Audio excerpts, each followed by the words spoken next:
Carpal tunnel syndrome এটা আসলে কি এবং এটা শরীরের কোন জায়গাতে হয়?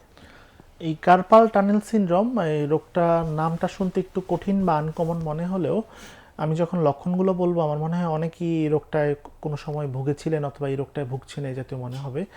কার্পাল টানেল সিনড্রোমে যে সমস্যাগুলো বা লক্ষণগুলো হয়ে থাকে সেটা হচ্ছে হাতের নির্দিষ্ট একটা অংশে ইনিশিয়াল স্টেজে বা প্রাথমিক অবস্থায় একদম ঝিনঝিন বা অবশ লাগা বা হাতটা ভারী ভারী লাগা, জি এই জাতীয় সমস্যাগুলো দিয়ে ফার্স্ট স্টেজের দিকে শুরু হয়ে থাকে।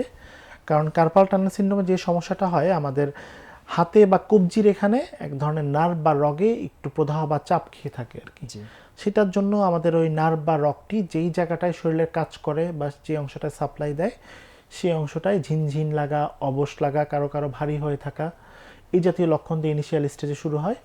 এই সমস্যাটা মূলত রাতে যখন ঘুমিয়ে থাকে, যখন হাতটা ফ্লেক্স বা একটু ফোল্ড অবস্থায় থাকে তখন বেশি হয়। অনেক সময় এই সমস্যার জন্য অনেকের ঘুমও ভেঙে যেয়ে থাকতে পারে। তারপরে যদি ট্রিটমেন্ট না নেওয়া হয়ে থাকে অথবা রোগটা যখন একটু অ্যাগ্রেসিভ পর্যায়ে চলে যায় তখন হাতের দুর্বলতা থেকে শুরু করে এই জিনিসটা একটু প্রক্সিমাল দিকে বা সামনের দিকে একটু এক্সটেন্ড করে অনেক সময় কবজি পর্যন্ত বা এলবো জয়েন্ট পর্যন্ত বা কনুই পর্যন্ত এটা অগ্রসর হতে পারে আর কি। মানে হাতে ঝিনঝিন লাগা, অবশ লাগা, এই জাতীয় জিনিস দিয়ে কার্পাল টানেল সিনড্রোম বা সমস্যাটা শুরু হয়ে থাকে। তার মানে এরকম যদি হয় হঠাৎ করে কারো একটি হাতে, বিশেষ করে হাতের কিছু জায়গাতে আপনি যেটা বলেছেন যে ঝিঝি লাগছে ঝিঝি লাগছে, অথবা অবশ লাগছে, অবশ ভারী অবশ ভারী লাগছে, লাগছে, ভারী একটু ভারী দুর্বল লাগছে, লাগছে জি, হাতে, তাহলে এই জাতীয় সেটাকে, এবং সমস্যা দিয়ে। তিনি যদি বিশেষ করে ডায়াবেটিসের রোগী হন, যেহেতু আমাদের হ্যাঁ, ডায়াবেটিসের ইস্যুটা সাথে যেহেতু এটা হাত এসেছে, সরাসরি। তাহলে আসলে এই বিষয়টাকে হালকাভাবে নেওয়া যাবে না, এবং এখান থেকে তো হাতের আরো অনেক হ্যাঁ হ্যাঁ, এটা একটা নির্দিষ্ট সময় পরে যদি একদম নার্ভ ড্যামেজ হয়ে যায় বা ক্ষতিগ্রস্ত হয়ে যায় জি তখন হাতে একদম দুর্বলতা হওয়া বা মাংসপেশি শুকিয়ে যাওয়া বা এই জাতীয় তীব্র সমস্যা একদম লাস্ট স্টেজে হতে পারে আর কি। হতে পারে। তো এরকম সমস্যা হলে এই রোগীগুলো আসলে, মানে আমাদের প্রেক্ষাপট অনুযায়ী আমি বলছি, আমাদের রোগীরা যেহেতু এখন পর্যন্ত বাংলাদেশের ডেভেলপড চিকিৎসা ব্যবস্থার সকল ব্রাঞ্চগুলো সম্পর্কে সবাই পুরোপুরি অবহিত না, তো তারা আসলে কোথায় যাবেন? কারণ এই বিষয়টা নিয়ে আমাদেরকেও অনেক সময় ফেস করতে হয় যে কোন চিকিৎসকের কাছে তিনি যাবেন। এটাকে অর্থোপেডিক্সের কাছে যাবেন, নিউরোমেডিসিনের কাছে যাবেন, নিউরোসার্জারির কাছে যাবেন, না রিউমাটোলজিস্টের কাছে যাবেন? আমি বুঝতে চাচ্ছি যে আসলে এরকম সমস্যা শুরু হলে রোগীরা ওই সময়টাতে কী করবেন?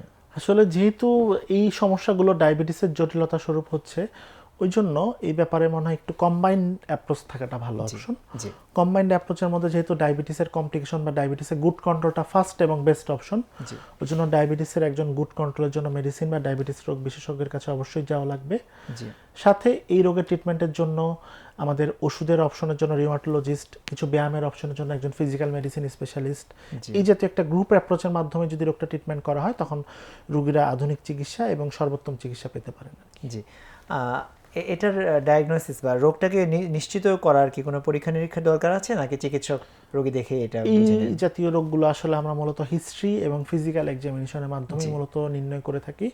তাও অনেক সময় একটু যদি জটিলতা বোধ করে থাকি আমরা তখন সরাসরি হয়তো হাতের ক্ষেত্রে একটু আল্ট্রাসোনো বা ওই রগের ইনভলভমেন্ট আছে কি নাই দেখার জন্য নার্ভ কন্ডাকশন টেস্টটা করে চেষ্টা করা দরকার হতে পারে। 100% হয়তো কনফার্ম করা যেতে কার্পাল পারে। টানেল সিনড্রোম কারো নিশ্চিত যদি হয়ে যায় রোগ নির্ণয়, এটার চিকিৎসা পদ্ধতি কী কী আছে? আপনি যদিও বলেছেন যে এর ওষুধের দরকার হতে পারে, ব্যায়ামের দরকার হতে পারে, তারপর একটু সামগ্রিকভাবে এর আর কি কি চিকিৎসা পদ্ধতি আছে আচ্ছা, যদি বলতেন মূলত একটু। আমাদের এই রোগগুলো যেহেতু ডায়াবেটিসের কমপ্লিকেশন স্বরূপ হচ্ছে এর জন্য ফার্স্ট স্টেপ হচ্ছে ডায়াবেটিসের গুড কন্ট্রোল করা। জি ডায়াবেটিসের গুড কন্ট্রোল না করলে রোগটা বারবার হওয়া অথবা রোগটা তীব্র আকারে যাওয়ার সম্ভাবনা খুব বেশি বেড়ে যায়। জি ডায়াবেটিসের গুড কন্ট্রোলের সাথে সেকেন্ড স্টেজে হচ্ছে এক্সারসাইজ করা।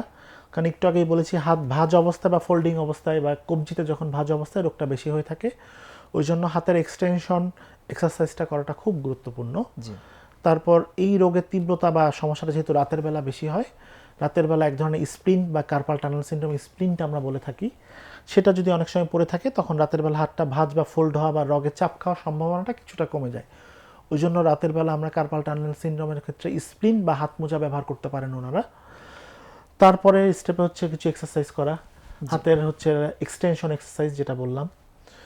তারপরেও যদি কারো নিয়ন্ত্রণে সমস্যা হয়ে থাকে তখন হয়তো বা আমরা একটু ব্যথার ওষুধ বা হচ্ছে নার্ভের একটু সেন্সিটিভিটি কমানোর জন্য প্রিগাবালিন বা এই জাতীয় ওষুধগুলো আমরা সাজেস্ট করে থাকি। জি একদম লাস্ট স্টেজেও যদি নিয়ন্ত্রণ না হয়ে থাকে আমরা হয়তো বা সরাসরি ওই জায়গাটাই, যে জায়গাটা একটু নার্ভের রগের সমস্যা হয়েছে, আমরা স্টেরয়েড ইনজেকশন বা এই জাতীয় কিছু ট্রিটমেন্ট দিয়ে আমরা রোগটা আর কি নির্ণয় বা ট্রিটমেন্ট করে থাকি আর কি। এক্ষেত্রে কি সার্জারির কোনো অপশন আছে কিনা বা দরকার হয় কিনা কারো ক্ষেত্রে? হ্যাঁ, সার্জারি যে একদম লাগে না সেরকম না, তবে এটা একদম last stage Last treatment. stage। এটা যদি ধরেন হচ্ছে medical- 100-200 রোগীর ক্ষেত্রে হয়তো একজনের লাগতে পারে আর কি। মেডিকেল ম্যানেজমেন্টে যদি মেডিকেল ম্যানেজমেন্ট improve না হয় একদম যদি সেক্ষেত্রে- ফেল হয়ে যায় তখন হয়তো সার্জারি অপশনটা লাগতে পারে। তবে আমরা এটাও জেনে রাখলাম, কারণ রোগীদের আসলে হতাশ হওয়ার কিছু নেই, না, এটা না, চিকিৎসায় সম্পূর্ণ নিয়ন্ত্রণযোগ্য নিয়ন্ত্রণযোগ্য একটি এবং এটা রোগ।